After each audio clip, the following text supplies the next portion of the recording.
One of the reasons that parents get so burned out on homeschooling is because they try to do all the things. And the reason they do that is because they're afraid they're going to miss something important. So they cram their homeschool full of curriculum. They try to get to the end of programs every year, and they constantly are on the lookout for more stuff so they can feel confident in the fact that, yes, they've covered everything they need to cover. Well, hopefully I can help you avoid that point of burnout by talking to you today in this video about how to figure out what you really do need to teach. Now, there are two main mistakes that people tend to make that starts contributing to that overwhelm and that overstuffed approach to education. The first thing is that they try to figure out what their child would be learning in public school.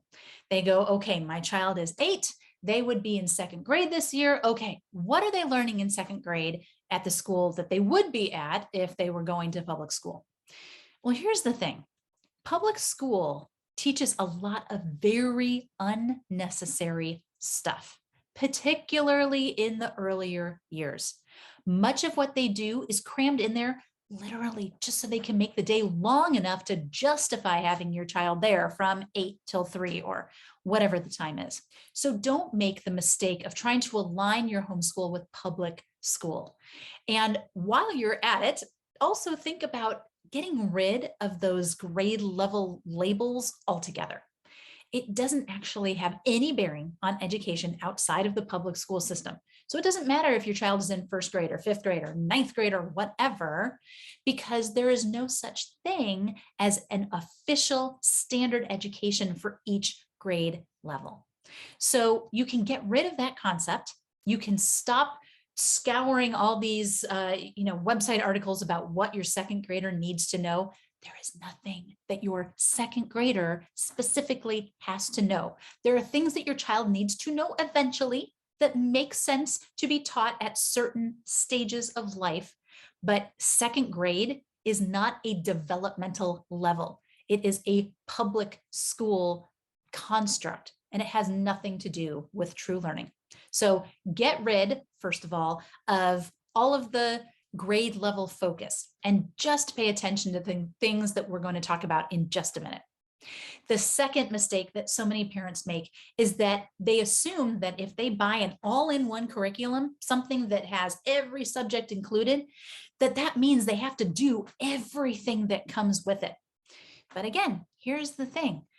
Curriculum often comes with stuff that is completely unnecessary. You don't have to do every single bit of a program when you get it. In fact, there are certain parts of a program that I tell parents to get rid of immediately. There is no reason to have them because it's just extra stuff that your child doesn't actually need. So if you are trying to cover your butt by getting an all-in-one curriculum every year and thinking, oh, well, if we do this for their whole homeschool, then certainly they will have covered everything. Well, they will have covered a lot, absolutely, but you'll totally burn yourself out if you are trying to cover every single thing that comes in that box. You have to be able to let go of certain things and to be able to discern what is actually necessary and important, because not all of it will be.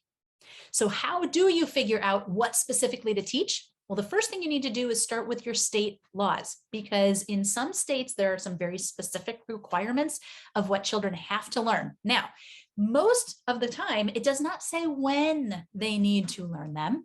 So you don't have to worry about, oh, in second grade, we have to do this. In fifth grade, we have to do this. Some states will have certain things that have to happen at specific times, but there's no state that I'm aware of that says in first grade, here's all the stuff you have to do. And second grade, here's all the stuff you have to do. Typically, they'll say by certain age, you need to have something done, or there will be one specific thing. For example, your state's history that they want you to cover at a certain time. So start with those rules because your state laws are kind of the boundaries that you need to color within. Your second step is to ask your child, what would they like to learn? Because the more relevant information is to a child, the more likely it is they're actually going to learn it. And It is your child's education, right? It's not yours. So it makes sense to ask them and to involve them in figuring out what is going to be taught. And when we give our children that say in their education, we're not just, getting their buy-in, but we're empowering them to see themselves as learners and as people who are in charge of their own education. It is super important that children be intrinsically motivated to learn. And when we allow them to learn about the things that they're actually interested in, that's one of the ways that we can build that. Now, you may find yourself in a place where you've covered everything that the state says you need to cover, and your kids have come up with all the things that they can think of to learn about. And now they're kind of like, I don't really know what else to do. And you're like, it's only October. So what do we do for the rest of the year? This is when the skills and knowledge checklists can come in super handy. This is a resource I created that goes through each of the 4 main academic subjects and breaks them down into dozens and dozens and dozens of different subcategories, and those subcategories into what I call knowledge bits and skill bits.